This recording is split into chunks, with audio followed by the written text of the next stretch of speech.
Assalamualaikum warahmatullahi wabarakatuh. Hai sahabat online, perkenalkan nama saya Safil Widat, mahasiswi ekonomi Fakultas Sosial dan Humaniora Universitas Nurjadid Paiton Probolinggo. Pada kesempatan kali ini, saya akan membahas mengenai koperasi dan aspek hukumnya. Tugas ini merupakan salah satu tugas mata kuliah hukum ekonomi yang diampu oleh Bapak Temi Wijaya. Yuk, mari kita simak pembahasannya berikut ini. Koperasi merupakan salah satu badan usaha yang berbadan hukum, di mana di dalamnya terdapat pemisah harta pemilik dengan harta kekayaan badan usaha, dan proses pendiriannya pun membutuhkan pengesahan dari pemerintah terhadap akte pendirian dan anggaran dasarnya. Dasar hukum keberadaan koperasi di Indonesia adalah Pasal 33 Undang-Undang Dasar 1945 dan Undang-Undang Nomor 25 Tahun 1992 tentang perkoperasian. Di dalam Pasal 33 Ayat 1 Undang-Undang Dasar 1945 dikemukakan bahwa perekonomian disusun sebagai usaha bersama berdasarkan asas kekeluargaan, dan koperasi merupakan susunan perekonomian yang dimaksud. Selanjutnya, pengertian koperasi. Menurut Undang-Undang Nomor 25 Tahun 1992 Pasal 1, koperasi merupakan badan usaha yang beranggotakan orang seorang atau badan hukum koperasi dengan melandaskan kegiatannya berdasarkan prinsip koperasi sekaligus sebagai gerakan ekonomi rakyat yang berdasar atas asas kekeluargaan. Berdasarkan pembentukannya, koperasi dibedakan menjadi dua. Yang pertama, koperasi primer. Koperasi yang didirikan oleh dan beranggotakan orang seorang yang dibentuk sekurang-kurangnya oleh 20 orang.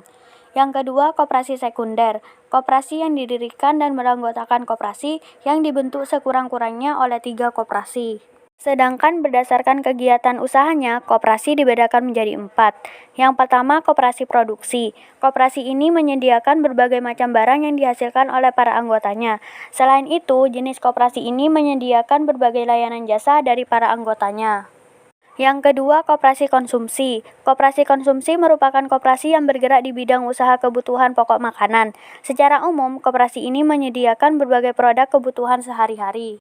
Yang ketiga, koperasi jasa. Jenis koperasi ini berfokus pada pelayanan jasa kepada anggota dan masyarakat, seperti jasa asuransi dan jasa angkutan. Yang terakhir, koperasi simpan pinjam.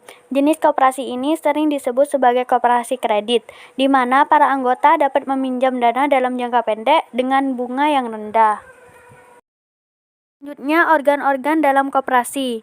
Seperti disebutkan dalam Pasal 21 Undang-Undang Nomor 25 Tahun 1992 bahwa perangkat organisasi koperasi secara keseluruhan terdiri dari yang pertama, rapat anggota. Rapat anggota merupakan organ koperasi yang memegang kekuasaan tertinggi dalam koperasi yang diselenggarakan oleh pengurus yang dihadiri oleh anggota, pengawas, dan pengurus. Sebagaimana telah ditegaskan dalam Pasal 33 Undang-Undang Nomor 25 Tahun 1992, rapat anggota koperasi mempunyai kekuasaan antara lain menetapkan anggaran dasar koperasi, menetapkan kebijakan umum di bidang organisasi, manajemen, dan usaha koperasi, menetapkan pemilihan, pengangkatan, dan pemberhentian pengurus dan pengawas, menetapkan rencana kerja dan rencana anggaran pendapatan dan belanja koperasi, menetapkan pengesahan pertanggungjawaban pengurus dalam pelaksanaan tugasnya, menetapkan pembagian sisa hasil usaha, dan yang terakhir menetapkan penggabungan, peleburan, pembagian, dan pembubaran koperasi. Yang kedua, pengurus koperasi. Pengurus koperasi adalah anggota koperasi yang memperoleh kepercayaan dan rapat anggota untuk memimpin jalannya organisasi dan usaha koperasi. Menurut Pasal 29 Undang-Undang Nomor 25 Tahun 1992, pengurus koperasi biasanya paling lama menjabat selama 5 tahun. Adapun tugas-tugasnya antara lain mengelola koperasi dan usahanya, mengajukan rancangan rencana kerja, anggaran pendapatan dan belanja koperasi, menyelenggarakan rapat anggota, mengajukan laporan keuangan dan laporan pertanggungjawaban pelaksanaan tugas, dan yang terakhir memelihara buku daftar anggota dan pengurus. Yang ketiga, pengawas koperasi. Pengawas koperasi mempunyai tugas sebagai berikut: melakukan pengawasan terhadap pelaksanaan kebijakan dan pengelolaan koperasi, dan yang terakhir membuat laporan tertulis tentang hasil pengawasannya. Selanjutnya modal koperasi. Modal koperasi itu dibedakan menjadi dua. Yang pertama modal sendiri, berasal dari simpanan pokok, simpanan wajib, dana cadangan, dan hibah. Sedangkan modal pinjaman berasal dari anggota, koperasi lain, bank atau lembaga, penerbitan obligasi dan surat hutang lainnya, serta sumber lain yang sah.